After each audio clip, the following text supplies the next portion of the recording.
starting with some good news, finally, right? That is right. Welcome to the program, to the show, to the live stream. We do have good news to report. As soon as we started, New Jersey polls are getting ready to close. That is not the good news. CNN is projecting, and I guess by virtue of that, we are also projecting Abigail Spanberger to be the next governor of the Commonwealth of Virginia. Welcome to the show once again. I'm Jesse Dollemore. And I am Brittany Page. Thank you for joining us tonight.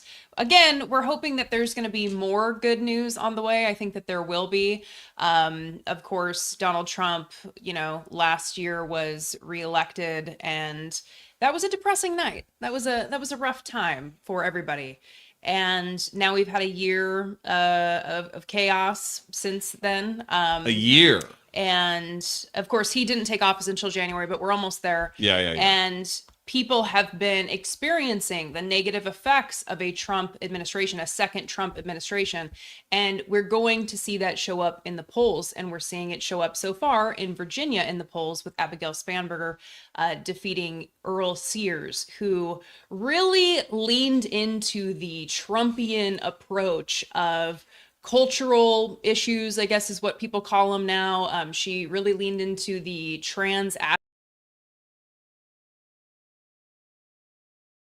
into that in Virginia, thinking that would be something that people in Virginia cared about. And apparently that's not what is going to seal the deal anymore, especially not when people are struggling with affordability, cost of living, how to make ends meet. Apparently those issues are more relevant for people right now. These are the two candidates we're talking about relative to the Commonwealth of Virginia election. Abigail Spanberger, former CIA officer. I don't know how much value add that is.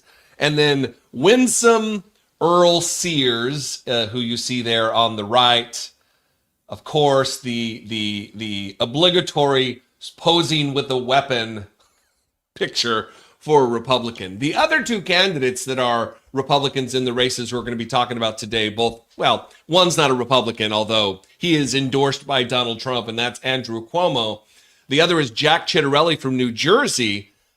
Winsome Earl Sears didn't rate, I guess, an endorsement from Donald Trump, being a black lady and all. I guess that's kind of the mark against her in the eyes of Donald Trump. She's still the Republican, and she got trounced. The numbers we're looking at right now are severe double digits, 11, 12. It might end up being 13 to 15 points when everything's said and done.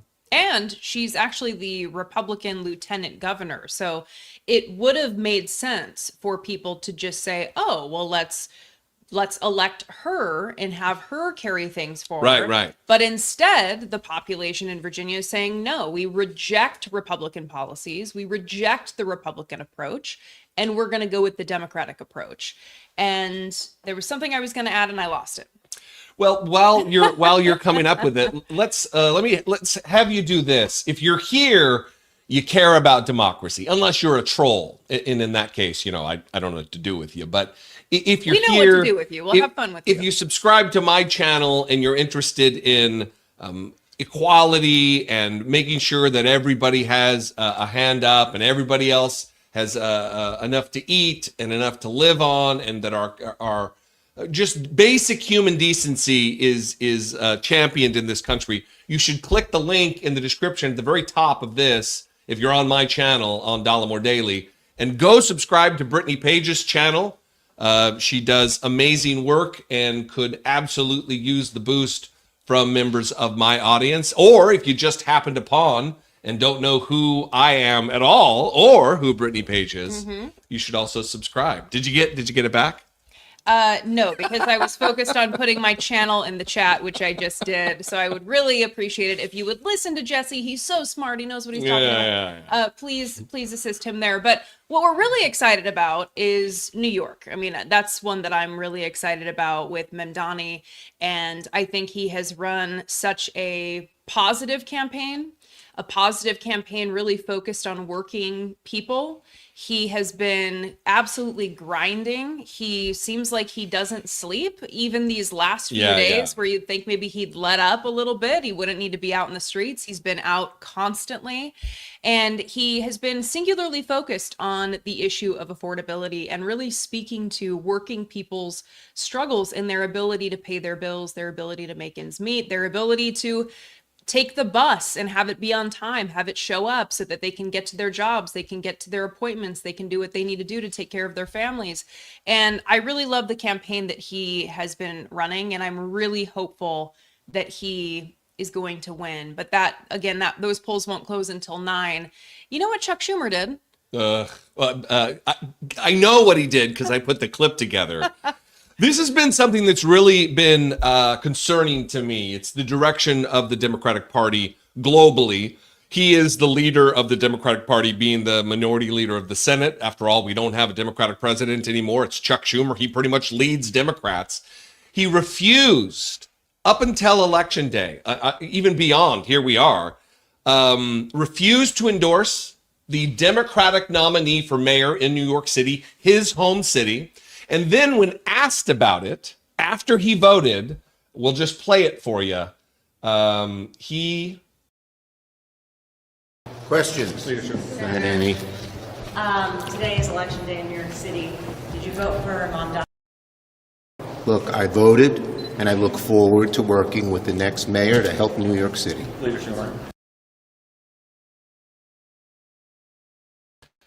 I don't know if you caught that, but he says, I voted. Yeah, let us know in the chat if you could hear it, because it also went quick, but let us know in the chat if you could hear it. That he hopes to work with the next mayor to make New York strong, or whatever nonsense that is. This, look, you might say, yeah, well, it's not nobody's business who he voted for. You might say something that's more friendly or fair and charitable to Chuck Schumer, but Chuck Schumer is supposed to be a leader. That's not leadership. That's cowardice. He wants to play both sides of the field here. He wants to be able to claim, well, I actually did vote for Zoran, or I did vote for Cuomo. You know, that's not leadership. That's absolutely cowardice. And it's very disappointing. Not surprising, but disappointing nonetheless from Chuck Schumer. Again, the minority leader of the United States Senate. Well, especially because Zoran Mamdani is the Democratic nominee. He Right. won the Democratic primary. And so as the leader of the Democratic Party, you should support the individual who won the Democratic primary, especially when that particular individual, Mamdani, is running such a successful campaign. And again, the choices here are Mamdani, who we've already talked about, has run this really optimistic campaign, really focused on affordability, has really propped up and spoken to and centered working people. And then you have Cuomo, who has a lengthy history of... endorsed by Donald Trump. Yeah, an endorsement from Donald Trump, a lengthy history of sexual harassment allegations, horrendous handling of COVID. You remember when there was people were calling themselves Cuomo-sexuals? Yeah. Do we remember that? Yes, I do. And, you know, how did that all turn out? Horribly. He had to resign in disgrace, and here he is. He didn't win the primary. He talked about how he wasn't going to move forward with campaigning because he lost the primary, and then decided to reverse course because I guess power is too intoxicating, and decided to throw his hat in the ring as an independent. And so what are we doing here, Chuck Schumer? You should be supporting Mamdani because of his successful campaign, and also because he's the Democratic nominee. He won the primary. Yeah, it should tell you everything you need to know. I talked about it earlier today on YouTube and Facebook, that when Stephen Miller has endorsed you to be mayor of New York City, and I'm not talking about Zoran Mamdani, I'm talking about Andrew Cuomo. When you are his chosen candidate, that's a problem. That should be a very big signal to Chuck Schumer that I don't want to leave it ambiguous that maybe I voted for the Trump endorsed candidate, that maybe I voted for the Stephen Miller endorsed candidate. I need to make it crystal clear that Zoran Mamdani was my choice, and the person I voted for the office of mayor in New York City, when there's only one other choice, who's the actual Republican in the race, and that's the red beret Curtis Sliwa, the vigilante guardian angel founder. He's been through a lot in his life. Yeah. He's been through a lot, it seems. Yeah. But I think we should get to, because people were able to hear the clips, so that's good. Thanks for letting us know that you were able to hear those. And Zohran Mamdani actually made a statement to the press after he voted. He went to vote in person with his wife, and then he came out and he spoke to the press and just gave a brief statement. We'll play just a little bit of it here for you so you can hear it yourself. Good morning, everyone. Good morning. Today is Election Day. It is a day that we have been dreaming of for more than a year. And as much as things have changed over the course of this campaign, in many ways it is the same campaign we launched on October 23rd. A campaign that looks to transform the most expensive city in the United States of America into one that's affordable for each and every person that calls it home. And I'm so thankful to the more than 100,000 volunteers who have brought us to this point, where we are on the brink of making history in our city, on the brink of saying goodbye to a politics of the past, a politics that tells you what it can't do and really what it means to say is what it won't do, and to usher in a new era in this city where we understand that we do not get to choose the scale of the crisis we face. We simply get to choose the manner in which we respond. And it is time to finally respond with the urgency that New Yorkers deserve. An urgency that reckons with these same New Yorkers having had to face rent hike after rent hike, year after year. These same New Yorkers having to wait for buses that never come. These same New Yorkers that have to move out of this city when they want to raise a family. And these same New Yorkers who have grown tired of going on Street Easy to find apartments in Jersey City because that's the only place they could consider affording. It is time now for a new day in our politics. And it is an honor and a privilege to be a part of a movement that has fought every single day to bring that day forward. And today, we have until 9 p.m. to say that our time has come. Thank you very much. Continuing with the theme, he has been so hopeful. He has been so optimistic the entire time.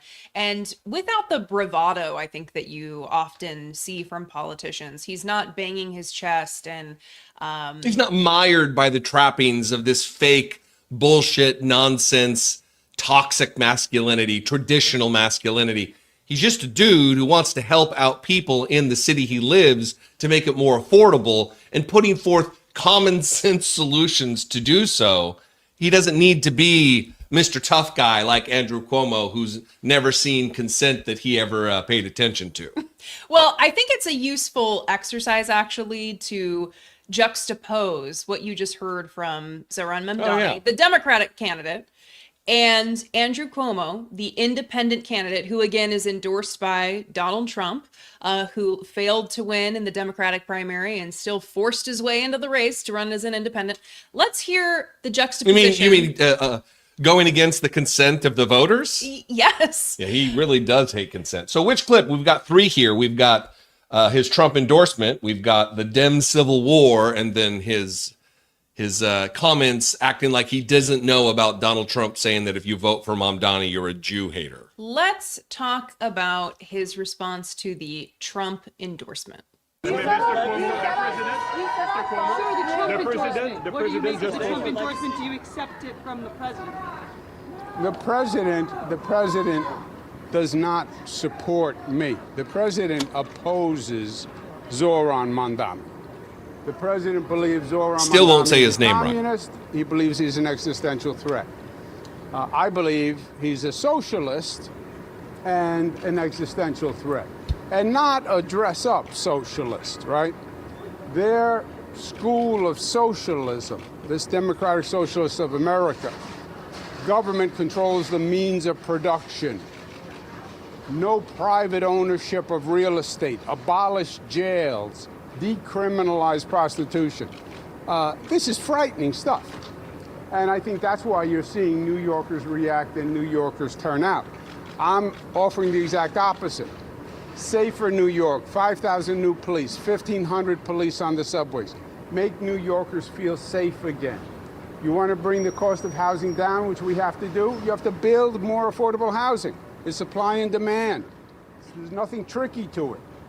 The trick is having the competency and the ability to make the government work to actually build 100,000 units a year. And that's about making the government work, which is what I have done all my life. And that's how you really make change. You make change by understanding how to run the government, tackle the obstacles, move the bureaucracy, move the politics to actually make progress. That's LaGuardia Airport, that's Kennedy Airport, that's 2nd Avenue subway. That's the same story over and over and over. You want to make change in government? You think it's easy? You go and say, I want to make change. You know what they say? You can't. You can't. They give you a list of 1,000 reasons why it can't happen. The bureaucracy pushes back. You have to learn how to make that government work to actually deliver for people. Governor, And that's what I've done all my life. I know you want to get to the goods there because there's so much to get to, but I just want to read this comment from a viewer who wrote, Cuomo doesn't seem to understand that not pronouncing Mamdani's name right doesn't make Mamdani seem small. It makes Cuomo sound like a dumbass. Absolutely factual. And also, he's a liar when he says that Donald Trump does not support him. He just opposes Mamdani. This is a tweet or a post on Truth Social. Let me figure out how to do the screen share. You know, dumb guy over here. Window. We can just Chrome read it. tab. We can just read it. The Truth Social. Truth Social. Here we go. There we go. Where he says at the end there, whether you personally like Andrew Cuomo or not, you really have no choice. You must vote for him. You must vote for Andrew Cuomo and hope he does a fantastic job. He is capable of it. From Donald Trump. That's not an endorsement, I guess, according to Andrew Cuomo. That's not he doesn't support me, says Andrew Cuomo. Again, liar.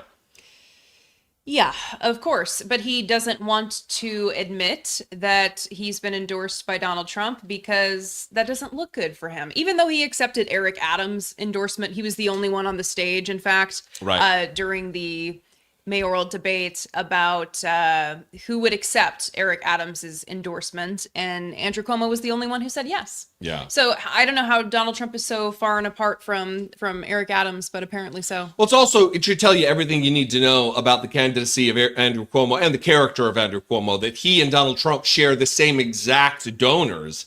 It's not the small dollar grassroots movement that supports Zoran Mamdani. It's absolutely Trump donors that are propping up the candidacy of Andrew Cuomo right now. So to people like Amy Schumer and others out there who are voting for the not just credibly accused sexual harasser of women, but the man who has entered into agreements and payoffs and legal settlements with women he has harassed. It's not a good look for these people who are acting as though he's the best choice for New York right now. Yeah, and I mean, sometimes I feel like I'm losing my mind listening to the news because when Mamdani during that debate said that Cuomo got access to her gynecological records, referring to a woman who accused him of sexual harassment, like how does that not move the needle for people? Yeah. You know, how do they watch that debate and then still move forward with casting their vote for someone like Andrew Cuomo? I don't get it. And then you have Chuck Schumer, of course, we already talked about him, refusing to say who he will vote for when Andrew Cuomo's been endorsed by Donald Trump. The other one's a Republican. Yeah. The other one is the Democratic nominee who won the Democratic primary. Why aren't you saying who you voted for? It should be the Democratic candidate. It also should tell you everything you need to know about the candidacy and the character of Zoran Mamdani, that not only has Donald Trump endorsed him, not only is Chuck Schumer, the corporate Democrat, never seen corporate PAC money he didn't want to take, Chuck Schumer, but also the mainstream media. We were just watching CNN. In fact, we've got it on silent in front of us with a monitor, and Jake Tapper, every time he opens up his mouth to talk about Zoran Mamdani, doesn't call him the Democratic nominee, doesn't call him the Democratic candidate. He calls him the Democratic socialist with as much disdain as he can muster saying the words. It's just an uphill battle for Zoran, and he has proven himself to have connected with people in the community. It's more than a community in New York City, 8-10 million people. But he's absolutely connected with young and old, with Jewish, with Muslim, with atheists. It's been a wonderful thing to watch. I know there's been multiple times that you and I have watched both campaign pieces and other things from him and been brought to tears. And that's, I'm not being facetious, like really an emotional experience watching his ascendancy. Yeah, and there was one in particular that he released today that was quite emotional, but we were going to play it, but we couldn't because they were playing Spirit in the Sky in the background the whole time. So Andrew Cuomo did speak to a question that was asked to him after he voted today, earlier this afternoon, where they asked about the divide in the Democratic Party that we're seeing. Speaking of Chuck Schumer not saying who he voted for. Speaking to this divide in the Democratic Party of, is there a pending civil war type scenario within the Democratic Party? But the international audience, what's at stake tonight? Well, I think what you're seeing is a civil war in the Democratic Party that has been brewing for a while. You have an extreme radical left that is run by the socialists that is challenging what they would call moderate Democrats. I'm a moderate Democrat. And that contest is what you're seeing here, but you're seeing it all across the country. At one time, the Republican Party had a challenge from the far right, the Tea Party. And the moderates pushed back the challenge from the Tea Party. This is the inverse. You have the far socialist left challenging the moderates. I'm a Democrat like Mario Cuomo, like Bill Clinton, like Barack Obama, like John Kennedy, like their grandfather, their other grandfather, Robert Kennedy. That's my school of democratic politics.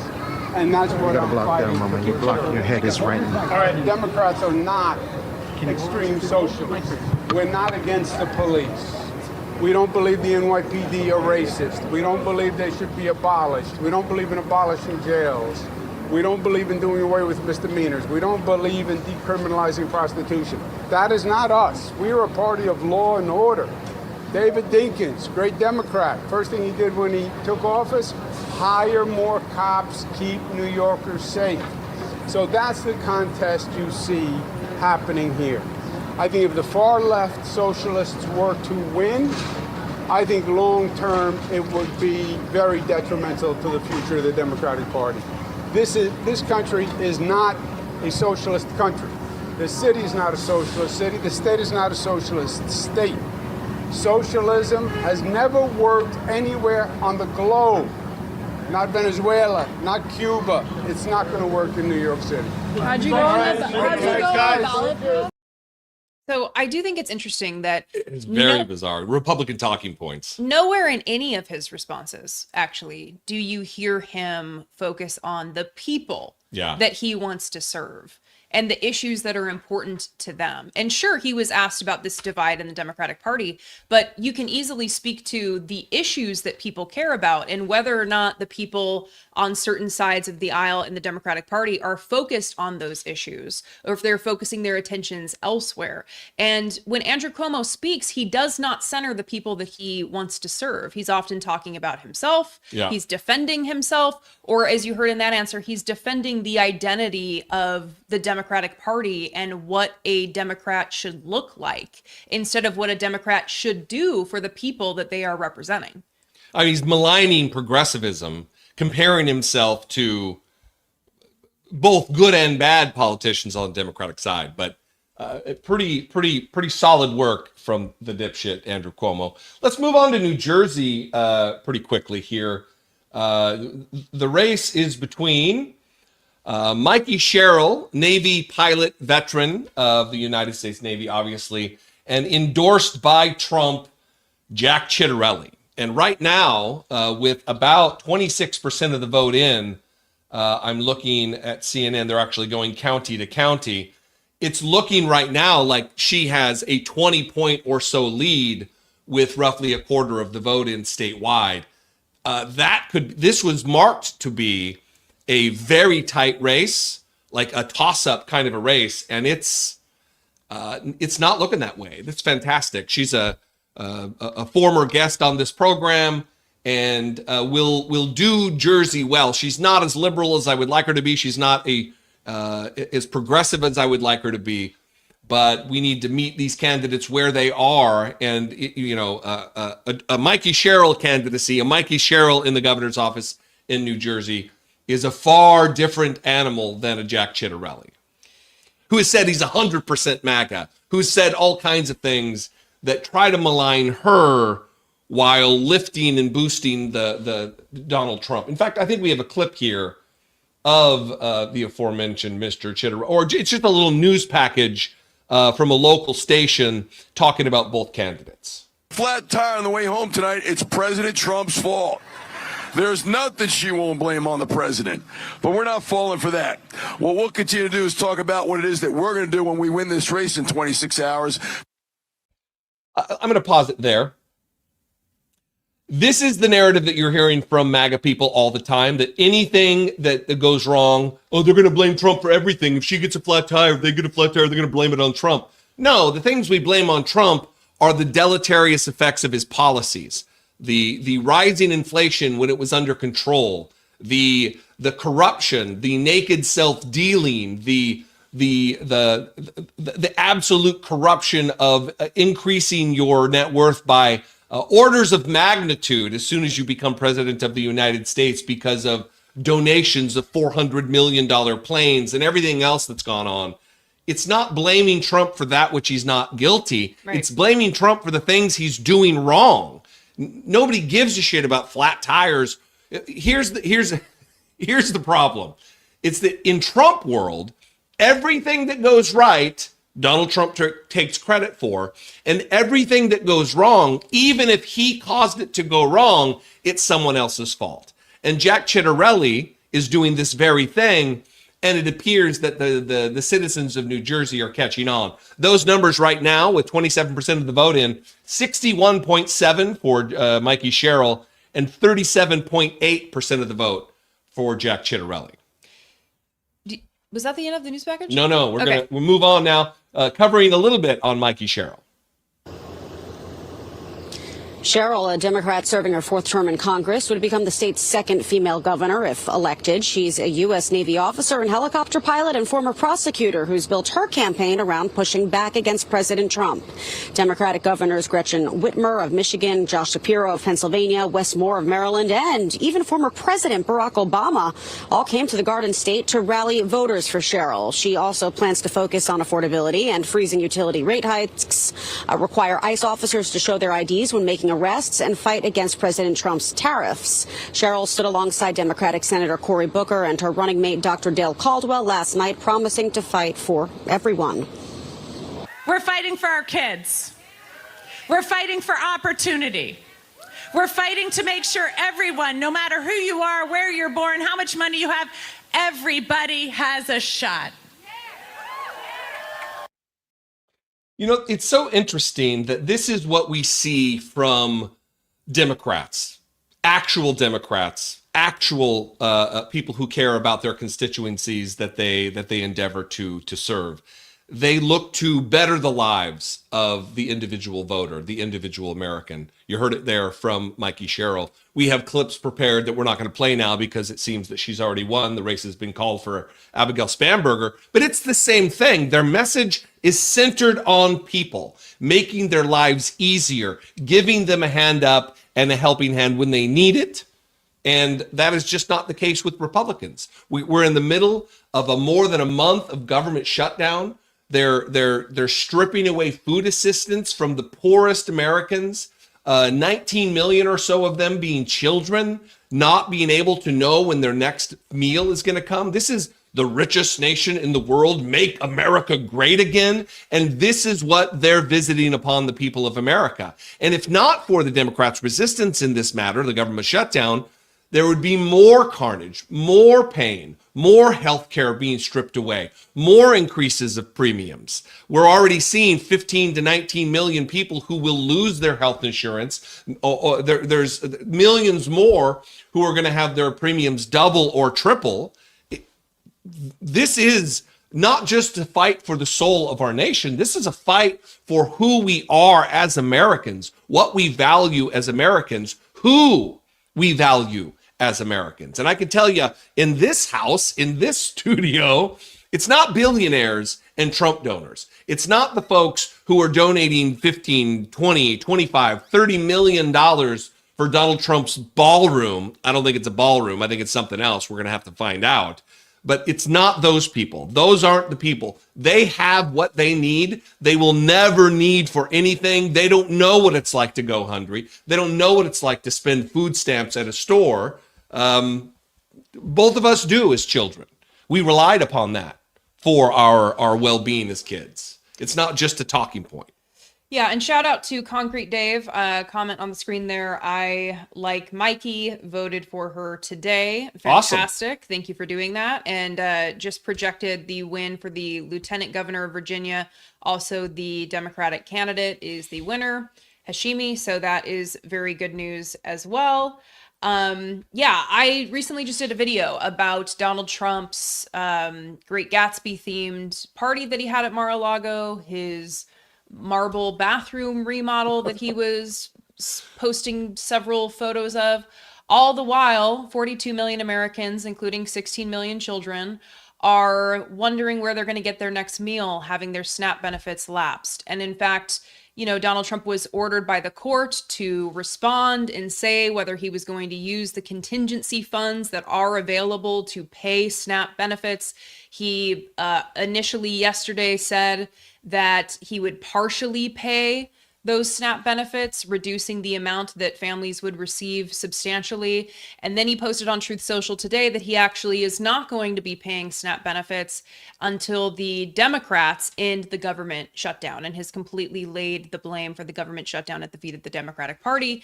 And so he's really using hunger as a weapon. And that's what I tried to focus on in my video, because imagine that, having the president of the United States use hunger as a weapon. Millions of people are wondering where they're going to get their food. They're going to food banks. Food banks are running out of food. I talked about it in my video. There's a story of a woman in Georgia who waited 14 hours for a single box of food. Yeah. And then you have these Republican candidates who are just being Trumpian figures. Well, it's not going to work when people are wondering where their next meal is going to come from. And they see that Donald Trump is putting his marble bathroom photos up and partying it up at Mar-a-Lago with, you know, women who are wearing like corsets and doing great Gatsby's and in martini glasses, giant martini glasses. It's disturbing to most people, especially people who are struggling. While the government is shut down, the family values party,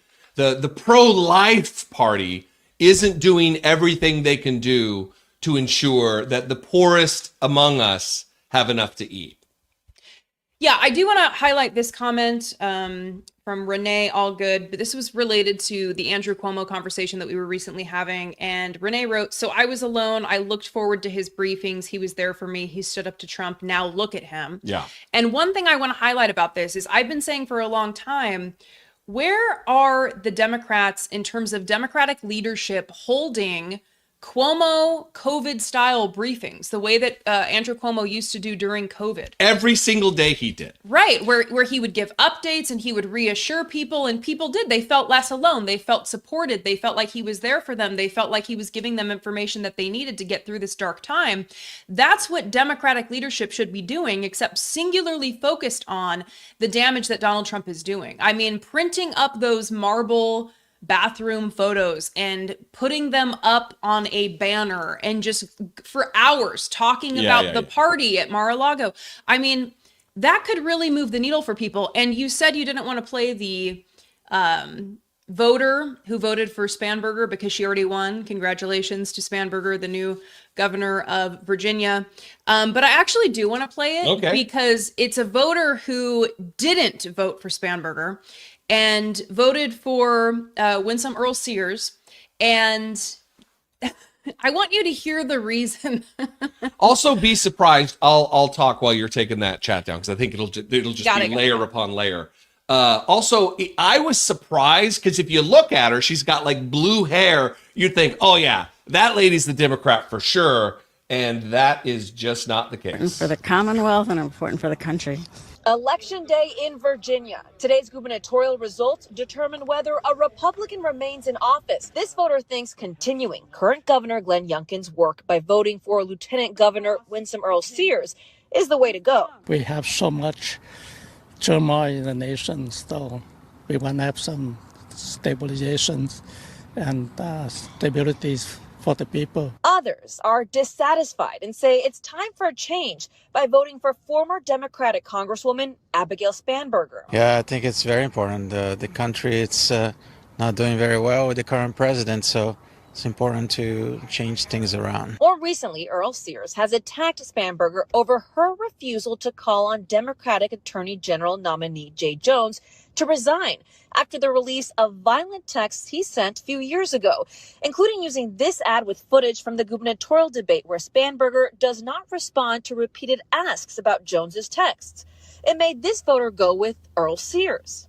The candidate, Spanberger, where she has her head turned and totally ignores the other candidate. That, to me, said it all.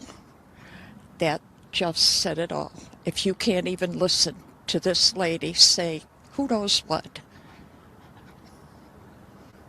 are you going to listen to the people? I just love that she thought she was cooking there. She really thought she was doing something with that. Like it almost sounded good, right? Unless you're listening to it carefully and you realize that she's referencing how nuts the things that Winsome Earl Sears is saying. And she's like, if she can't. She didn't even know her name. Yeah, if she can't listen to, yeah, it's not great what she's saying, but if she can't listen to it. Whatever she's saying. Yeah, whatever it is. I know it's not great. I know it doesn't make sense, but if she can't even listen to that, is she going to listen to the rest of us? Thankfully, that woman was not the dominant voice in Virginia. And actually, the dominant voice was people who voted to elect Spanberger, who is now speaking right now. Yeah. Let's hear from, do we have any questions or comments we could go through while waiting for some more polling updates from the New Jersey race, which is right now 60.5% to 39% with 28% of the vote in. So it's looking pretty solid. I mean, obviously it's not close enough to call yet. We've got a comment here from Dirty Dragon 9. Time to get rid of the corporate Democrats like Schumer, Pelosi, and Jeffries. I agree. I think it's look, Jeffries is just now starting to wake up. He's starting to call, what did he call Mike Johnson and the Republicans yesterday? The pedophile protection program. He's finally starting to speak the way he should have been speaking for the last almost 1 year. So that's good to see. I'm here for it. But I just don't see. It's like, I've talked about this on the channel a lot. It's, if you're a Godfather fan and you know when they fired Tom Hagen because he wasn't a wartime consigliere, we need an opposition party. We need leaders who know how to push back against this administration, and firing off tersely worded emails and demanding negotiations isn't going to get it done. We need Democrats who are going to stand up and not vote to forward the agenda of Donald Trump, who aren't going to vote for judicial nominees. Adam Schiff still voting for judicial nominees of Donald Trump, which is going to put more arrows in his quiver, which is going to advance his agenda, make his job easier to do. We need to stop voting for legislation forwarded by Donald Trump, like Alyssa Slotkin did, and so many other Democrats, in empowering ICE to be the 8th largest and most well-funded military on the planet when compared to other nations. We need to stop, as Democrats, helping Donald Trump destroy this country. And if they don't stop, elected Democrats, it's going to be up to us to find other leaders who will step in and do it. Well, and it's been what, a month of the government shutdown, just over a month, Yeah. right? And Hakeem Jeffries just yesterday used the phrase that Donald Trump and the Republican Party are leading a pedophile protection program. And I think you talked about this today in one of your videos, right? About 3 minutes ago. Right. And 3 minutes ago as well. And it's disappointing that it has taken this long to get them to play hardball. The first government shutdown, they said, we can't risk shutting the government down. We're going to, work things out with the Republicans. We're going to keep the government going. Thankfully, this time they said, no, we can't keep this going. Why would we keep this government going? Donald Trump doesn't abide by the congressionally appropriated funds anyway.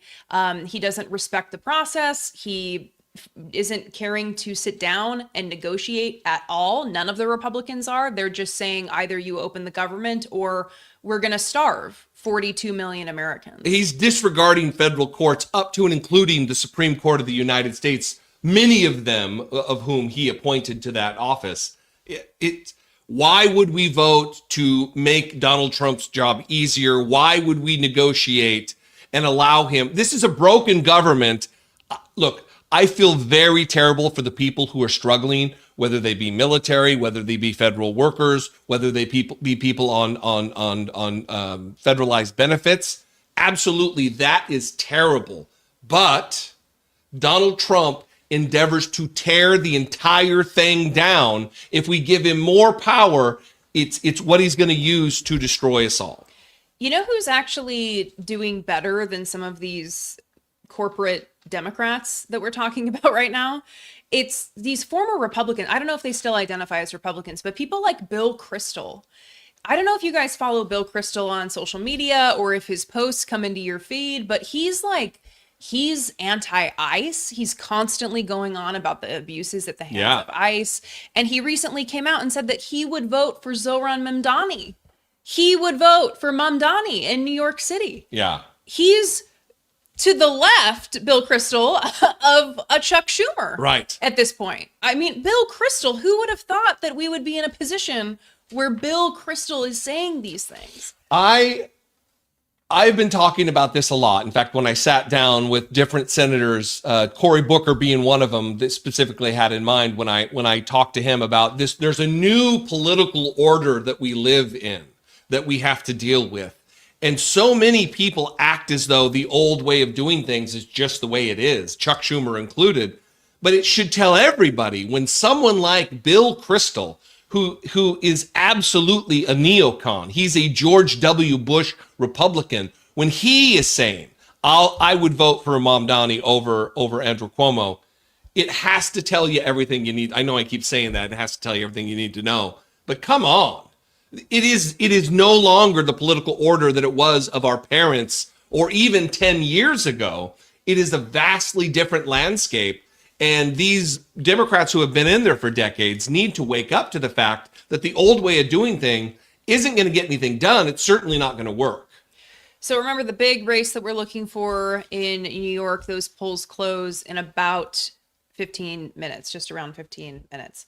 Let's look at this comment from Michael. Still voted Dem across the line this time. Never voted for Don the Con. Of course. Yeah. Of course. I mean, that's the predicament that we've been in. And even in the previous election, where there were many frustrations with the Democratic Party and their refusal to stop funding the genocide in Gaza, for example. But of course, you have to vote for the Democrats, even with all of their frustrations, because the Republicans are completely invested in ensuring that Donald Trump does whatever he wants to do. Their only priority is supporting Donald Trump. I can't remember the last time I've heard Mike Johnson talk about the needs of his constituents. Oh, yeah. Many of them are on Medicaid. Many of them are going to be harmed by the policies. Many of them are going to be harmed by a SNAP being cut and gutted. He doesn't seem to care about that. He only cares about ensuring that Donald Trump is protected, including on Epstein. Yeah, the pedophile protection program that he's running. He's the tip of the spear on that. All issues that you cover pretty heavily over on your channel as a wink, wink, and a nod, nod. Click the link in the description below this YouTube video and go follow Brittany's channel. Go subscribe to it. You can have a moment right now. You won't miss a thing. I was going to say, I put up this comment, New Yorker 12, wanted to say you're in my top 5 channels. Well, which one? Which one are we talking about here? Are we talking about Jesse Dollamore's channel? Are we talking about the Dollemore Daily? Or are we talking about Brittany Page's channel, the Page Perspective? Which channel? Or you could, we also, since it's just shameless plugs, I'm noticing that our background is the podcast, which we host and have hosted for almost 12 years, 11 years. Over 10. Almost 1,000 episodes. Metal Mark 1214, the billionaire class owns you, Cuomo. Yeah. It is very correct. So it's so obvious to me, and it bothers me so much that people who are self-proclaimed Democrats would vote for Andrew Cuomo as though he's going to do some. Even the people who say, well, he's got the resume, he's got the requisite skills and abilities to lead us. He failed during the pandemic. Many people lost their loved ones, their grandmothers and grandfathers in nursing homes because of the fecklessness of Andrew Cuomo. It's one of the reasons why he was forced to resign in disgrace. It wasn't just the sexual harassment scandal. It was also the other thing. So this is an interesting comment from the Shark Pianist. I've noticed that corporate Democrats like Spanberger, who just won the election for Virginia governor, overly rely on negative turnout. They punch down on progressives, who are the only people who use positive turnout strategies. Very telling. Absolutely. Go ahead. No, you go ahead. Well, I was going to say that the problem lies in that we have to deal with what we have right now. And because the political order is different than it once was, we need a Democrat in that seat. We don't want a Trump sycophant anywhere near any governor's office. So I've said this about Mikey Sherrill. I'll say the same. Absolutely. It goes more for Abigail Spanberger than it does even Mikey Sherrill. They're not as progressive as I would like. They're not they're more moderate, more corporate Democrat than I care to have in office, but we got to deal with what we've got. It's a binary choice at this point. It was either her in Spanberger or Winsome Earl Sears or Mikey Sherrill or Jack Chitterelli, both of them radical MAGA freaks. So absolutely, what we need to do is organize one with another to develop candidates, to raise up candidates who are more like AOCs, who are more like Zoran Mamdani's, who are more like Cori Bush, who looks like she's going to run again for the House of Representatives, more like the squad, the true progressives, the Bernie Sanders kind of the element of the party. Our element of the party, it's going to take time. It's not going to be an instant fix, and it's going to take our work as well to knock doors, to donate, to get involved in campaigns on the ground. It was one of the powerful campaign ads by Mamdani that I watched today. I don't know if it's the last one that he put up. I don't know how to reference it, but maybe it's the one that says our time. I don't know. Anyway, it was really powerful. And part of the reason it was powerful was because in it, he talked about how it's bigger than him, right? He's like, what happens after today? And even if he wins, even if he doesn't win, he's going to win. He talked about how the movement continues and all of the many people that volunteered for his campaign, that he wants them to continue the work somehow, right? Keep pushing, keep doing that community building, keep the engagement going, and how important that is. And, you know, it's much easier to speak to this right now. I remember last year, Donald Trump was reelected. We got a flood of voicemails, emails, messages, all kinds of stuff from viewers who said, I'm done. I'm unsubscribing. Yeah. I'm not watching anymore. I can't take it anymore. I'm done. And they tuned out. And part of me was like, okay, I get it, right? You have this massive loss. You have this massive defeat, not in terms of numbers, but emotionally. And you feel the weight of that, and it's tough to face. So you want to take some space from it. You want to distance yourself from it. I get that people wanted to do that. But at the same time, you can't give up when things get tough. And similar to today, we finally have some good news, right? It's feeling hopeful. We are very happy that Democrats are getting elected. We're happy that the public is responding negatively to the Trump administration and their policies and saying, you know what, I'm going to vote for a Democrat. I'm going to check blue when I go into the voting booth. That is good. But even when it's good, that doesn't mean that we let up. Right? We have to stay involved. We have to stay engaged. And I think that's a really positive message that the Mamdani campaign is sending. Even if he wins tonight, the work doesn't stop. We continue. And hopefully his win will be a message to establishment Democrats. We've been talking about corporate Democrats, establishment Democrats a lot. Hopefully it will be a message to them. It will be a message to people like Chuck Schumer that this is a movement you cannot ignore. This is where the party is headed. This is what the people want. They want people who actually will improve their lives, who seek to improve their lives. I'll tell you what the people want, Brittany. What do the people want? Here's a comment right here. Brittany's channel is very underrated. The focus on social services and the poor is pretty unique among all the media I follow. I would agree. I would agree with that. I think you do a very good job that's unique in this space on YouTube. So yes, thank you. I appreciate that. It was a surprise. So this comment, so far it's been a fantastic night. Exactly. We are feeling very hopeful. We're feeling very good about things. And that is a very exciting feeling, especially when you juxtapose how we were feeling 1 year ago. Well, can I speak to, I think that for me, I can only speak for myself. I'd love to speak for everyone else, but alas, that's not how it works. I felt very confused.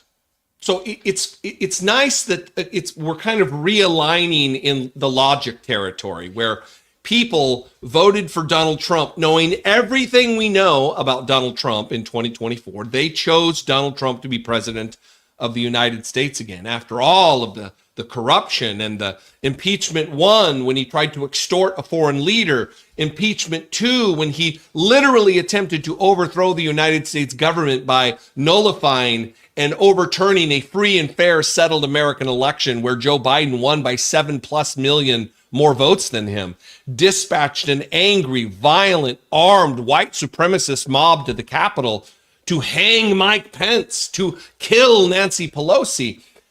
And we all witnessed that. And people voted otherwise because eggs were expensive or whatever other effing nonsense it is. So it's nice to see, to getting back to the point, that it's kind of a realignment. People are realizing like, oh shit, I made a mistake. Donald Trump is a dumb fuck. He is ruining shit. And we need to correct the path that we set for ourselves. Virginia is a great example of this, where Joe Biden won by large margins in 2020. And then in 2024, it flipped and those same voters voted for Donald Trump. And now they're coming back the other way, voting for Abigail Spanberger. And this is all in the face of a pretty dysfunctional Democratic Party. And I say the party is dysfunctional because its leaders are dysfunctional. I don't believe we are dysfunctional. I'm hoping going forward, we're going to have a primary challenge for Chuck Schumer, that Hakeem Jeffries will get primaried. We will get new blood, new leadership in those positions, and send a message to the main entity of the corporate Democrats that if you're going to follow down this path and still act like the old political order exists, we're going to find new people. We have to wake them up. We have to shake them up. And the only way to do that is to strike fear electorally into them. We should say we are just about 7 minutes away from New York polls closing, which is really exciting. We don't necessarily expect results right away. But hopefully the win from Mamdani is so strong that we get it pretty quickly. That's just me hoping, okay? We also haven't talked about that California polls are going to close. Oh, right. Prop 50. At 8 p.m. And that's for Proposition 50.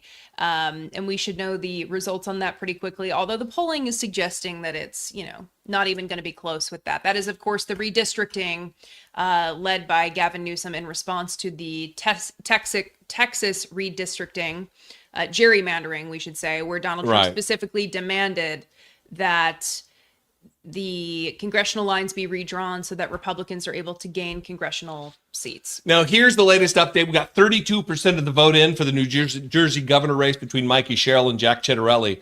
And it's 60-40 right now, Mikey Sherrill. 60-40. Wow. That is, I said it was going to be a solid double digits when that race was considered a tie break. It was going to be just a coin toss. How much to of see the who vote was won. in?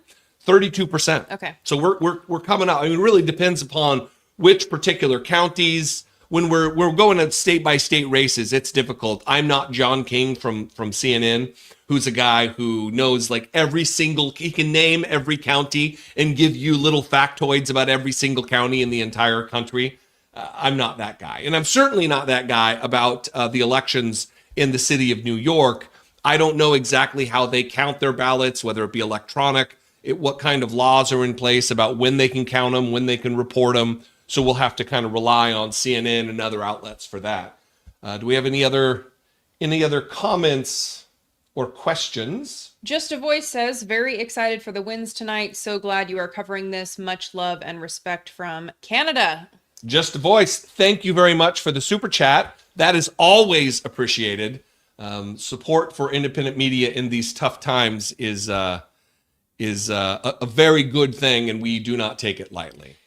Thank you very much. Not to put up a competing person coverage, but Renee wrote, I love John King's election coverage. So do I. You know, John King, he's on CNN. All right. CNN is imperfect in so many ways, but terrible in so many ways. John King is so smart. Yeah, he knows every little corner of every little state. He knows what the margins were in 2020 and in 2016. Like, he can speak to the most specific things. He can like zoom in a district in Kansas and he knows exactly what's been going on there. It is remarkable to watch. And it's not even, what's great about it is, and I'm over here S-ing his D, the John King D. When they do the zoom in on the CNN, their super giant touchscreen, there's no cities labeled. He just points to where they are. He knows where the different elements in the county are at the most granular level. He absolutely is a rock star. And to that point, just because CNN is a flaming dumpster heap, just a worthless piece of shit as a network, there are many good people who work within that organization. Manu Raju does awesome work over there. There are many people on the ground who work for the network. I'm not talking about Jake Tapper and some of the other dipshits, but they're absolutely good people who work there. Just the organization as a whole is pretty toxic. We have a message here from Facebook. Honey Badger. I have a friend that voted for Trump simply because a very vocal friend of hers told her she had to vote for Trump, not knowing anything about either candidate. She listened to her vocal friend instead of taking the time to learn about the actual candidates. I told her that people like her should never vote, ever. If you don't even know what the platform is that each candidate is running on, you shouldn't be voting at all. I think one lesson that we learn, there's several ways I like to torture myself. I like to watch Bill Maher's Overtime every week. That by virtue of her watching it, I'm forced to listen because it's usually in another room. And it tortures me too. I torture myself by watching that, but I like to stay up to date about the reasons that I hate Bill Maher. I want to make sure that they're fresh, they're up to date. That's one way I torture myself. I also torture myself by watching voter panels. So where different news agencies go and they talk to different people that are voters that have voted in an election. And one thing that you will notice if you listen to enough of these is that people generally vote on vibes. I mean, you just heard the woman with the blue hair. She decided to vote for the Republican candidate in Virginia in the governor's race because the Democratic candidate didn't look over at the Republican candidate on the debate stage. Yeah. That does not matter at all. And didn't know the Republican candidate's name even. Couldn't even name her or the thing that she said that was so needed to be listened to. And so this is really the difficult thing when you have so many people that aren't really necessarily paying attention to policy platforms or factual information, but instead running off of vibes. That's the more difficult thing to get at. And that's why I think it would be really wise, like we talked about earlier, for the Democratic leaders They definitely won't do this, but they should, to hold those daily briefings and really try to capture the public sentiment and control it by sending a message of Donald Trump being this out of touch, wealthy man who doesn't care about them and instead cares about his marble bathroom, his ballroom makeover, and his Great Gatsby 20s party. His party that he had at Mar-a-Lago. I mean, there's ways to message these things so that people that vote on vibes get the message. I think and that, they're not doing it. I think that some of the problem is that there's too many men in politics, and with men comes these great egos, these powerful egos that they can't just say, look, we're not in power right now. It's along the lines of this particular comment here. And thank you very much, Brutus Magnuson 315 for the super chat. We appreciate it. The right controls all three branches of government, and the American people can't eat excuses. It's time for major changes. I think sometimes, and we saw this with Joe Biden during the campaign when he would thump dudes in the chest and say, if you don't like it, then don't vote for me. Terrible, terrible campaigning. I mean, thankfully he won. But I think it's hard for people like Chuck Schumer and Hakeem Jeffries because it kind of signals failure on their part to say, look, we're not in charge. We're in the minority. They're in control. We didn't shut down the government. They control the government. They control the legislative branch. They control the executive branch. And they control the judiciary, largely because of all the appointments that Donald Trump got through his first term and this term, and 3 seats on the Supreme Court, making a 6-3 majority. Again, thank you for the super chat, Brutus. We appreciate it very much. How do you get the comment off? So I will hide it for you. All right. So the race is too close to call for New York City mayor, apparently. I'm waiting for initial... You wanted like 15 seconds after the polls closed. They're like, boom, it's Mom I wanted it to just be so enormous, the defeat, that it was no denying it, but not so fast. So we'll give it some time and we'll not be so eager. We did get this comment. Oh, we have something. No, those are an exit poll. Okay. Well, let's talk about the exit poll. Yeah, and then we'll get to this guy saying that Mamdani is terrible. The exit polls right now say 18 to 29, Mamdani 75%, 16% for Cuomo, 6% for Sliwa, the beret wearer. But let's get to that comment. Yes, and this was the exit poll by education. Let's just get to this since it's up here. For those with no college degree, 42% went with Cuomo. For no college degree, 38% Mamdani, and no college degree, 16% Silwa. When it comes to race, for Black voters, 51% in the exit poll went for Mamdani, 37% Cuomo, 5% Silwa, and 3% Adams.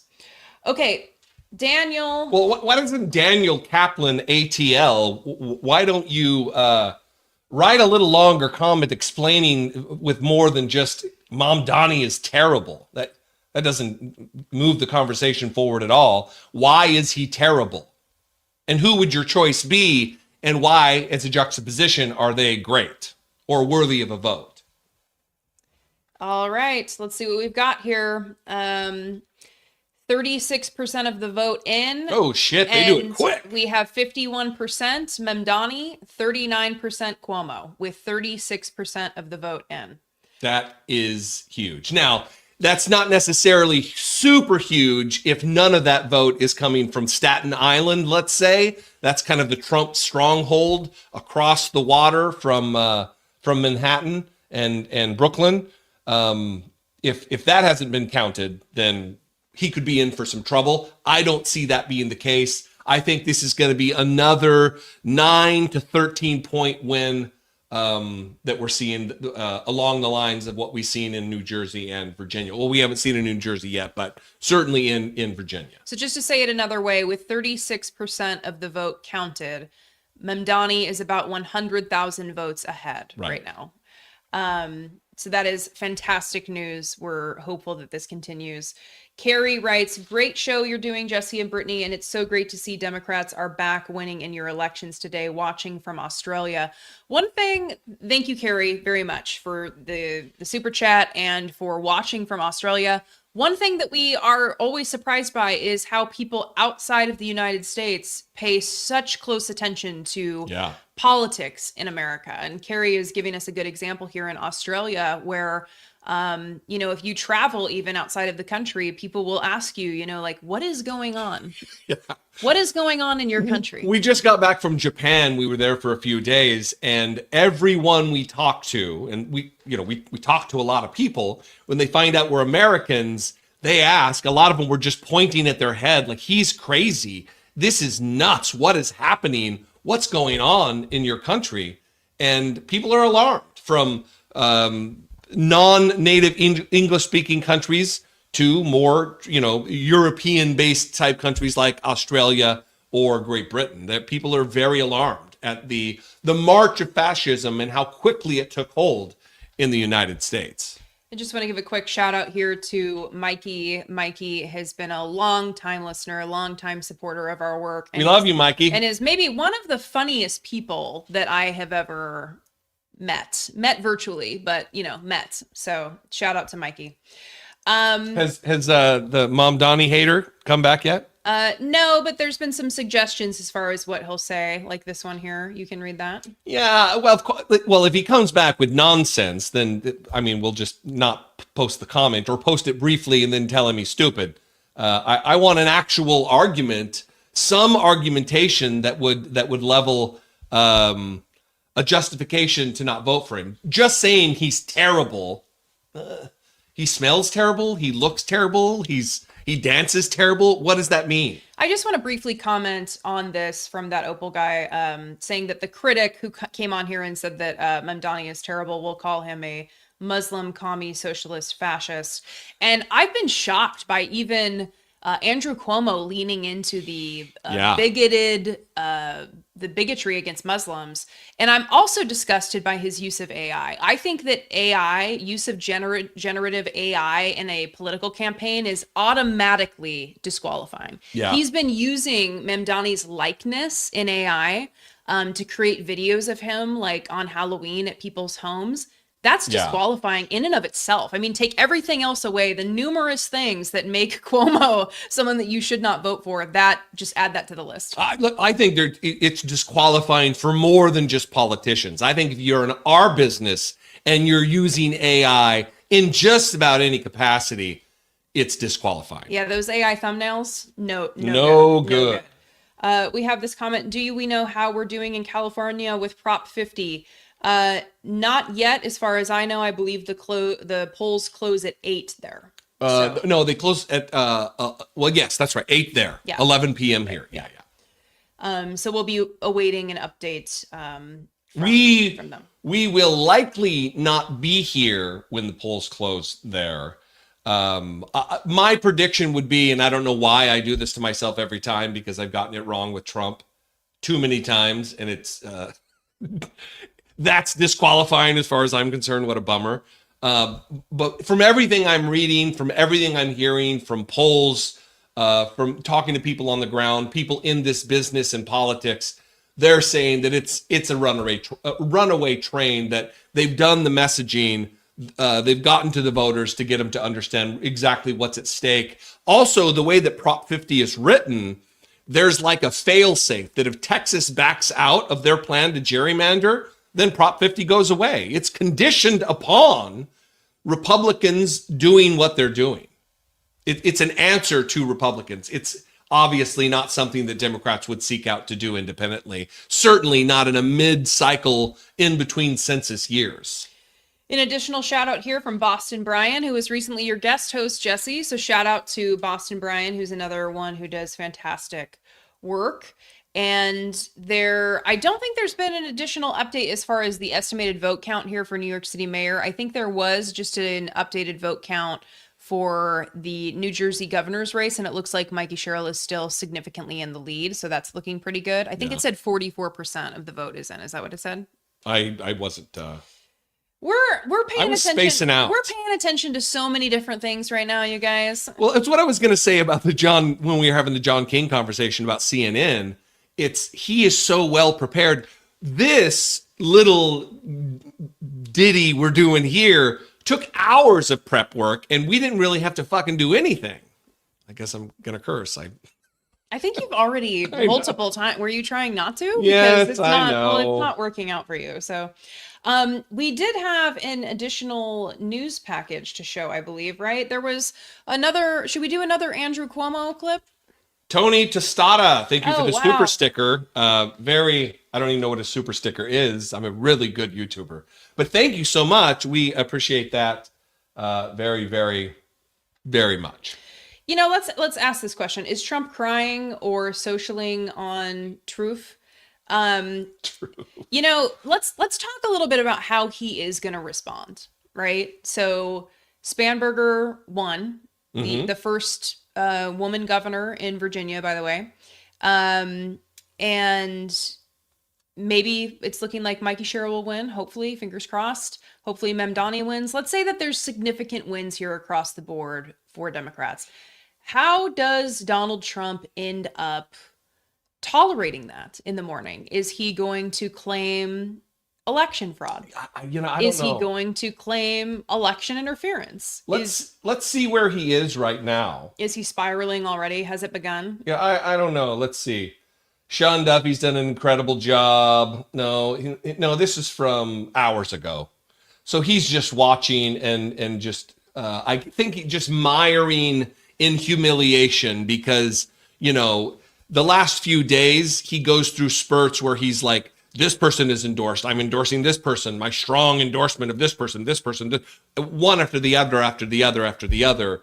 And nights like this sting for Donald Trump because he believes he controls the universe with his thought, and he can't handle it. So in the morning, I think there will be a flame out.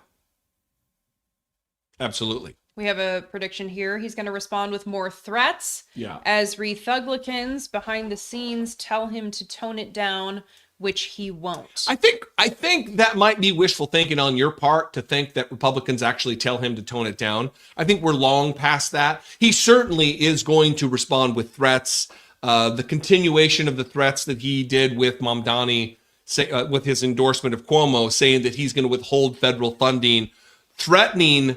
He's trying to coerce the votes, meaning the political speech of individuals, and also stifle their free speech by punishing them with money. It's an extortion, shakedown, violation of the First Amendment on every front with Donald Trump. And I think that will probably be ratcheted up in the days and weeks ahead. But there's not a Republican out there who has what it takes to tell Donald Trump to tone it down.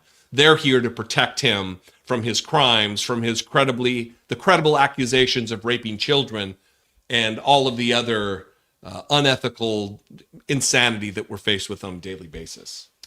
We have a comment here from Daniel M1104. My late wife's side of the family is MAGA nutcases, and they aren't even trying to spin the blame with SNAP benefits. Yeah. We're seeing that a lot too. Well, something that's interesting is there's a lot of people that are Republican or Trump supporters who are on Medicaid or who are on SNAP, and somehow they're able to compartmentalize and tell themselves that they are different than the other people that they are sharing Medicaid and SNAP benefits with. Like it's justified and necessary for them to have it, but all the other people are freeloaders. All those black ghetto people, they don't deserve it. I actually have a reason to be on it. And it actually reminds me of the research on anti-abortion activists or people who are anti-abortion, who profess anti-abortion beliefs, who end up getting abortions. And they will make excuses. They will say that there's a reason that theirs is justified, uniquely justified in their mind, in a way that other people's is not. And I wish that we could somehow get over this as human beings. Whatever it is that is allowing us to say that we are somehow different than other people, our choices are somehow justified and others are not. Like, no, life is hard. People need help. Like, you need help. I need help sometimes. We're all in this together. We all need help. And I wish there were more people who used things like Medicaid and SNAP who would acknowledge that it's okay that they're using those programs, and that it's okay that other people are using those programs. And that's why we need to protect those programs. Yeah, those programs don't create lazy non-contributors to society. I was on welfare as a child. I grew up on food stamps and free lunch at school. I grew up, listen, talking about eating the government cheese isn't just a talking point or a funny turn of phrase for me. I literally ate the government cheese. I was raised on that. It doesn't create lazy do-nothings. Brittany Page we both grew up in poverty, and we're both contributing members of society. We're not continuing to languish on public assistance programs. And even if we were, who cares? I don't want to curse. Well, one thing that's been happening online is there's this debate over whether SNAP recipients should essentially have the autonomy, the ability to make choices about which foods they get. And we hear this a lot, right? It pops up every few years. Republicans are like, you shouldn't be able to buy a steak with SNAP benefits, even though a steak is protein. You can cut up a steak and make many different meals and prepare it in many different ways. Now there's this discussion over like oatmeal cream pies and whether or not you should be able to have snacks and sweet treats using SNAP benefits. And I talked about being on food stamps as a kid, and I put a photo of myself up as a kid in my community tab. You can go look at it. And I talked about how when I look back at that photo, I think she deserved a little treat. Okay. I think my mom deserved a little treat while we were getting food stamps. I think anyone who's on SNAP benefits deserves a little treat. And I don't think anyone should care or police what food people are buying with their SNAP benefits. People know what works for them. They know how to feed their families. They know how to prepare food for their families. They're doing that for survival, and they don't need someone judging them in the grocery store. I always get these comments, and they're like, I see people's carts. I see what's in their carts, and then I see what car they're going to. I'm like, are you doing investigative reporting in the grocery store? You're like following people around. I have never seen what is in someone else's cart. I do not pay attention to is that like a unique problem that I have, that I'm not paying attention to what other people are buying? I don't have time for that. People so often think that poor people are poor because they're bad with their money. No, poor people are poor because they don't have enough money. I don't know where this narrative that got swallowed whole by the American people. I mean, it's a Republican narrative, but it's just gross and wrong. Poor people know exactly how much money they have. They know exactly how much they have to spend. They're not frivolous with their money. They can't be. They don't have enough to be frivolous with. This is a comment from Principal Scratcher 1. I ate government cheese too. I just retired Friday from my job of 34 years with a 6-figure pension. It was crucial. Yeah. Crucial to my family. Absolutely. It is a program that we should all be proud to support, proud to stand up and help people who are in a tough spot in their life, who have less advantage than us. We should try to even the playing field at every chance that we can. I don't bitch about how high my taxes are. I never have. So transitioning a little bit, this is Ms. Cherokee 70. I'm overwhelmed with happiness that Abigail Spanberger won Virginia. I needed this win to happen just to have some hope for everyone's future. And that is something we're seeing quite a bit, is people expressing that they feel hope tonight. And I think that that's really important in terms of us continuing to move forward and staying engaged in this project of fighting back against the fascist regime in the Trump administration. We've been seeing so many mass mobilization efforts with like the No Kings protests. And I think there's another protest coming up here in DC on the 22nd. On November 22nd. And, you know, I've seen so many people donating to food banks to try to make up for the failed government that is using hunger as a weapon against 42 million Americans. And you just see people stepping up all over, right? And I think that this is the positive reminder that we need, that there are going to be some wins here. There's going to be some wins. Democrats are winning, and we need that positivity. We need that hope.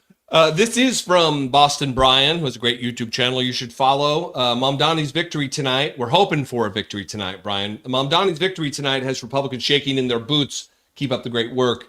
Same to you, Brian, but also I think we should prepare ourselves for some pretty unhinged attacks on Mamdani, not just from Republicans, but from the ruling class among Democrats. If you watch CNN at all tonight, looking at Rahm Emanuel's face every time Bill de Blasio spoke, where he's just a disgruntled child, you're going to see all kinds of unhinged attacks on Zoran Mamdani, even in the face after months when his policies begin to work and New York is better off for his leadership. They're still going to be attacking him and creating distractions about why there is a good outcome in the city of New York.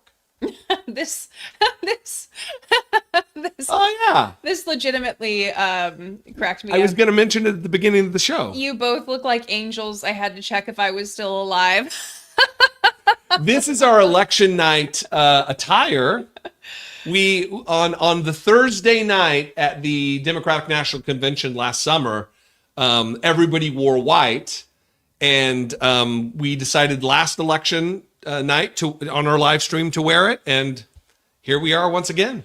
Yes. So wearing the white. We are, and by the way, we're pretty angelic. Yeah. We are angels. Yeah. I especially am a fucking angel. Let me tell you. Grumpy Cat is like, guys, let's get to the business here. I Are know. there any election results? They're not updating it yet. Unfortunately, there's no Grumpy Cat XX, or is that Grumpy Cat 20? there's no election results to Well, no, it's the same percentages. provide to you yet. Oh, update here. 58% of the vote is in when New Jersey governor's race. Mikey Sherrill, 56.6% of the vote. To the Republican candidates, 42.9% of the vote. So that is still looking good. As that estimated vote ticks up, Yeah. Mikey Sherrill is still maintaining that lead, which is really 43. great. We also have 43% of the estimated vote in for the New York City mayor race. Right when they went to commercial. And Good times. Mamdani is still ahead, is the good news. I think it was 95,000 votes ahead. So that's really good news as well. My prediction, 9 to 13% win. 9 to 13 point win. So that should be good for Grumpy Cat to have an update there. So did the Mamdani is terrible guy, did he just disappear? He didn't come back with anything? Yeah, he didn't. Shocker. Yes.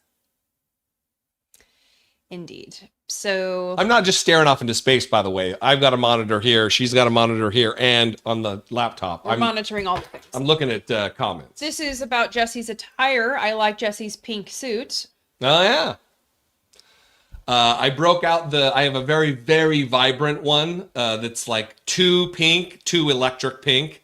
And I wore it the other day, a few months ago, when somebody did something real North Korea propagandy about Donald Trump, and I broke it out and did my best North Korea anchor lady job. Okay, here we are. 52% of the vote is in. We're looking at about 50% for Zoran Mamdani and 41.5% for Andrew Cuomo, with 52% of the vote in. So that's a tighter race than I would like to see. Still, that's a bold, 50 to 42. That's still an 8-point lead. Remember, Mamdani started about 97,000 votes ahead, and now he's 94,500 votes ahead. So, it's. I think he's still staying in a really good place, still staying in a very strong place. And we haven't seen John King at the wall pointing out where the vote has yet to come in. Again, if that is Staten Island, then that means that Mamdani is in trouble, so to speak, even though we don't know exactly. I don't know how many votes there are outstanding in that jurisdiction. But it really depends on where the vote's coming in. What precincts are still yet to be counted? Yeah. So we got this comment here. Cuomo is cheating. Well, he certainly cheated on his spouses, but I don't know about cheating in the election. I would be curious where this is coming from, and also just Allegedly. Well, I mean, what do we mean Cuomo is cheating? I don't know. What do we mean by that? Yeah, you could give a little bit more exposition in your comments when you're going to make allegation. I don't know, allegation. If you're going to say something like that, I still want to hear from the anti-Mamdani dude. I am really nervous about Mamdani. I don't trust New York voters after Adams or American voters in general. Racism really motivates a lot of people to come out of the woodwork. And there has been a lot of that in this race. Sure. I mean, even with Cuomo, even with Democrats really leaning into the anti-Muslim bigotry, it has been extremely disturbing, and you know, it's something that you would expect from Republicans, certainly, but to see Democrats really leaning into that is, I mean, disappointing. Yeah, I don't even know what to say. It's something that is just tragic, and we need to get it out. It cannot be acceptable. It cannot be acceptable in the party. It's something that we need to call out and ensure is unacceptable. There's been a lot of celebrities that have leaned into a lot of this as well. They've made their positions clear and really revealed themselves. And so, but they're also the same people who are denying that there's a genocide in Gaza when the death toll is over 70,000, 20,000 plus of them being children, innocent babies and children, certainly non-combatants. And that didn't move them emotionally to call the genocide the genocide. So it is people like Amy Schumer and who's the star of the Deborah Messing. Deborah Messing. Deborah Messing, by the way, used to be the star of the Will and Grace show. She's sharing libs of TikTok memes on Instagram. That's how far gone she is. And it's all predicated on their xenophobia about Mamdani being a Muslim. It's disgusting. Yeah, and we have this comment from that Opal guy, let us not get cocky. We still have midterms and then 2028. Yeah. And this is absolutely true. We were actually talking about this earlier. There's officially been a call in the race for New Jersey governor. Mikey Sherrill is elected. All right. More good news, you guys. I don't think clapping is very good with microphones. I know. That's why I stopped doing it. You continued. It's your fault. Well, that's awesome news. Mikey Sherrill defeated Jack Chitterelli, the guy who said that he's 100% MAGA. Well, New Jersey decided they did not want a governor who was so close to Donald Trump and 100%. Maybe if he'd said I'm 12% MAGA, it would have gone a little differently. Yeah, so let us not get cocky. We still have midterms and then 2028. I think this is a great point. It's what I tried to speak to earlier when I was talking about one of Zoran's positive and powerful ads that he put out today, where he talked about what happens after today and how people need to stay engaged. They need to continue to do community building. They need to continue to get involved in whatever way that they have discovered, wherever they are most passionate, whatever issues they're most passionate about, to stay connected to those issues. And it is really important that we don't get cocky just because we have a few wins today. Just like how last year when people wanted to give up and disconnect and stop getting involved in politics when Donald Trump won, we can't tune out after this just because we feel like we're safe now. We know we're not safe. Hopefully we're all on the same page with that. And we can celebrate. We can take some moments to feel good, but we continue the work. Well, but also this is a signal of things to come, because if Donald Trump knew how to course correct, if the Republican Party was at all interested in actually working for the American people, I might be a little worried. But now that they're doing the work that they promised they would do, they're delivering the results that they actually promised they would deliver, people are now like, oh shit, I didn't know that mass deportation meant mass deportation. Oh shit, I didn't know that tariffs meant tariffs. Now they're waking up to the reality of the mistake they made, and leading into 2028, if Republicans were to course correct, it would be a different story for us. They're not going to do that, though. And so unless the Democratic Party steps on their metaphorical dick, I think we'll be okay. But I take your message, that Opal guy. We shouldn't get cocky. We still need to do, as Brittany Page just said, we still need to do the work. We still need to organize. We still need to protest. We still need to keep that resistance model in our thoughts. But it's great. 2 female governors, one in Virginia, one in New Jersey. Mikey Sherrill in New Jersey and Abigail Spanberger in Virginia. Certainly not as progressive as I would like for either candidate. But in a Trump world, We need to be happy for what we get. Neither one of these people are Fetterman types. They're not Sinema types. These are both people who will do good work, maybe just more conservatively than we would desire. Mikey wrote, I'm not sure why people are surprised about the blue racism. There were a lot of left-wing all lives matter types. Yeah, I'm not necessarily surprised that the Democrats would act like that. If I said that, that was definitely not my intended word. I feel like it's less acceptable for Democrats to be engaging in some of that overt bigotry that we saw during the Mamdani campaign. It's something that we typically see more from Republicans, right? With Nick Fuentes and Tucker Carlson sitting down, and then Heritage Foundation, Kevin Roberts coming out and saying, hey, I support this. Yeah. We should have an open dialogue about whether or not Hitler was a good guy. It's still up for debate whether the Holocaust happened is a valid view that Republicans hold. Yeah, I feel like there's the more explicit racism that you get from the Republican Party, and then there's a more implicit racism that you get from some on the Democratic side. The difference is, Mikey, and I think you would agree with this, that mainly, largely in the Democratic Party, it's not looked upon as, we're just going to shrug and look the other way.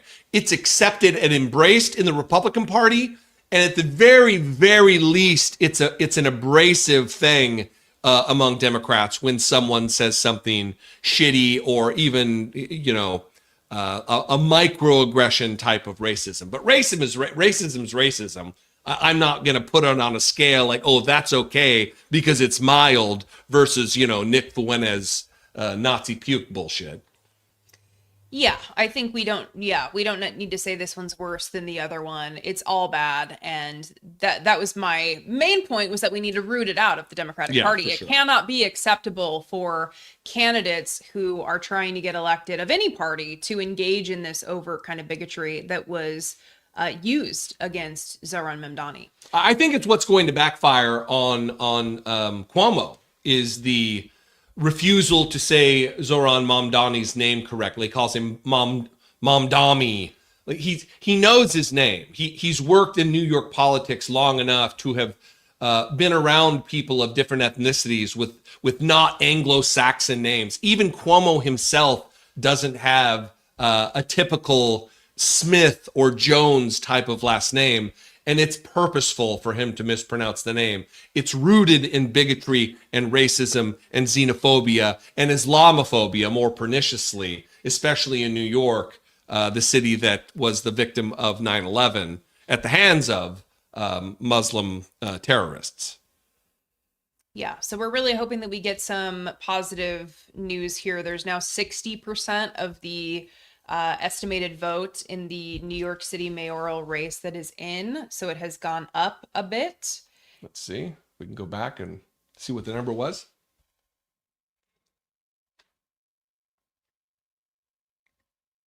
So is everybody pretty happy with the results so far? I would hope so. I think that every time you do a live stream like this, so we're at 60% of the vote. We're looking at 49.6% Mamdani and 41.6% for Cuomo. So that lead for Mamdani is decreasing. Again, we don't know exactly which precincts are yet to come in, but he's still got a sizable lead. Yes, so hopefully we have some good news shortly. We're probably going to be with you guys for a little bit longer. So if you have questions, please put them in the chat and we will try to get to them. And I like this comment: like and subscribe to push this out in the algorithm. That pesky algorithm. Evil algorithm. How maddening is it? It is absolutely maddening. If you're in the chat right now, if you're watching this right now, click the link in the description of this video on YouTube to Brittany Page's channel, or Brittany will post it in the chat. Go to Brittany's channel and subscribe to her channel. She is a criminally undersubscribed, low amount of subscribers for the work that she does. That's solid, heavily researched videos I just feel like AI slop practically compared to the effort that you put in. So thanks for that. Appreciate that. It's really great. Someone you don't know says that NBC just called it for New York. Does that mean NBC called the New York mayoral race? Are you going to NBC News? Mm-hmm. All right. 60%, still 49.6, 41.6 for Cuomo on CNN. And we are probably 1 minute behind just based on how cable works. Yep, they called it. Called it for Mom Donnie? NBC called it, yep. All right. Ding, ding, ding, ding, ding. MSNBC called it too, yep. Wish I had sound effects, but I don't. Didn't prep those. All right, guys. All right. So it's a trifecta. Now all we're waiting for, and we're not going to wait for it. We're going to wrap here pretty soon after we take a few more questions. Oh. But Prop 50 is the other thing that we really need to come through in California to push back against, what do I have here? That's not very long, is it? I am just absolutely thrilled. And now we have AP calling it for Mamdani. Yeah. I don't know why CNN hasn't called it for Mamdani. All these other news organizations have called it for Mamdani. But how beautiful is this news? You know, there's been a lot of debate over what about, do you really believe he can implement all of his policies? Yeah. Do you really believe he can do everything that he's promising or that he says he's going to do? You know, I believe that he's going to achieve great things. Can he achieve everything that he wants to achieve? I don't know, right?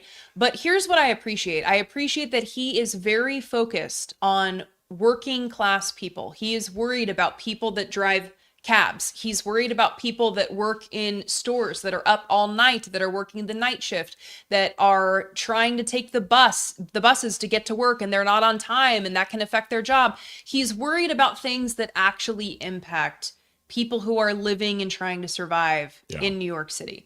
And he doesn't care about the rich people who are like, hey, he hasn't met with me. Why won't he meet with me? Why should he meet with you? Just because you have a bunch of money, he should sit down and meet with you because you're a billionaire? I appreciate that we finally have someone who's like, no, I don't need to sit down and meet with you because you're a billionaire and you want to meet with me. What do we have to talk about? Right. Well, so at least we know now that from a systemic standpoint, stop and frisk is over. It's not going to be endorsed by the mayor's office in New York anymore. They're not going to be able to just stop black youth or black people in general or brown people in general and just frisk them to try to find something so they can effectuate an arrest. It's just harassment at its basis level, and it is over for that in New York City, among many, many other things that will absolutely benefit the lives of the citizens of New York City. Very excited about this. Put in the chat what you think the ultimate point percentage difference will be. I said between 9 and 13%. I think I'm going to it's still going to be higher than 9%, I think, but I think it's going to be between 9 and 11%. Put in the chat what you think it's going to be. We're trying to trick the algorithm. We're not going to, no, really, we need to see it in the chat. It's for the algorithm. I think it's also so that Jesse can, at a later date, toot his own horn and have this on the record. Yeah, so that he can come back and say, hey, remember when I said what the... Well, I don't know what you're talking about. I never do that. I never do that. No, you definitely do that. You definitely do. So yeah, I'm just feeling really, really good about everything. I'm glad we're here with you guys on this live stream in our studio, but I can tell you that my second choice for me would be this Brooklyn, New York victory party at Mamdani HQ. It is going to be a wild one tonight, and the people of New York have something absolutely to celebrate. This is a big deal when both the Republican establishment and high-level members of the Democratic establishment came against Zoran Mamdani, and to have him win in the fashion that he won, it's a big deal. It's a very big deal, and it's because of the people of New York. Yeah. He also put out a video where he was trying to get people to talk to him about the election a year ago. And like people, it was a struggle to get people to stop and talk to him. And then like juxtaposing that with today and like, everyone wants to stop and talk to him and say that they voted for him. It's just really exciting to have someone that you're excited about. So many times we're stuck in this situation where we're voting for someone that we're not necessarily thrilled about, right? But we're voting for them because the other person is horrific. And it's nice that Mamdani is someone that a lot of people were actually excited to vote for, not just because they were voting against Andrew Cuomo, but because they wanted to vote for Zohran Mamdani. And that's really exciting. Yeah. We should highlight that comment, talk about it, and then take that down. That Curtis Sliwa looks like he took about 8% of the vote away from Cuomo. That's a big deal. I mean, that's a spoiler. That's a Ross Perot type action. That's makes a big difference in a race like this. We'll see if it would have been the decision maker if Mamdani wins by less than that. Then I guess Donald Trump's direction to not vote for Curtis Sliwa didn't really pan out. Did Zohran win? I've been Yes. looking. Yes. Yes. Yes. Yes. Yes. They just announced. Yes. Yeah. It's been called on multiple different media outlets, from CNN to the AP to NBC. Zohran Mamdani will be the next mayor of New York City, the Democratic candidate for mayor. So I really just feel like that is just such a positive place to wrap things. Yeah. And there's still other results coming in. Again, we're going to be watching California, but that's not going to come in because the poll is going to close at 8 p.m. in California. We're watching Proposition 50.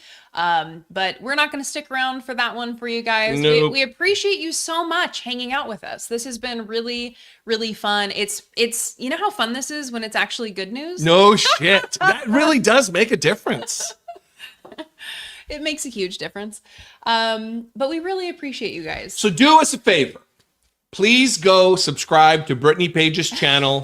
I mean, subscribe to this channel too if you're not already. But if you're on Brittany's channel, we did the simulcast thing. Yes. If you're on Brittany's channel, I'm very different from Brittany. I'm a lot more of a bombastic name caller. She's more of an evidence provider and doing the research and doing the homework and providing the receipts. More receipts than I provide anyway. And you can subscribe to my channel here on YouTube, Dollemore Daily. Subscribe to Brittany Page's channel, The Page Perspective. Yep. Follow our podcast. Subscribe to our podcast wherever podcasts are found. I Doubt It podcast. We are retooling that whole thing right now. This has been an awesome night, a victorious night for Democrats all across the board in the three major races from New Jersey, New York, and Virginia. And as I say at the end of every video, we'll see you next time. Be genuine and take care of one another. Bye.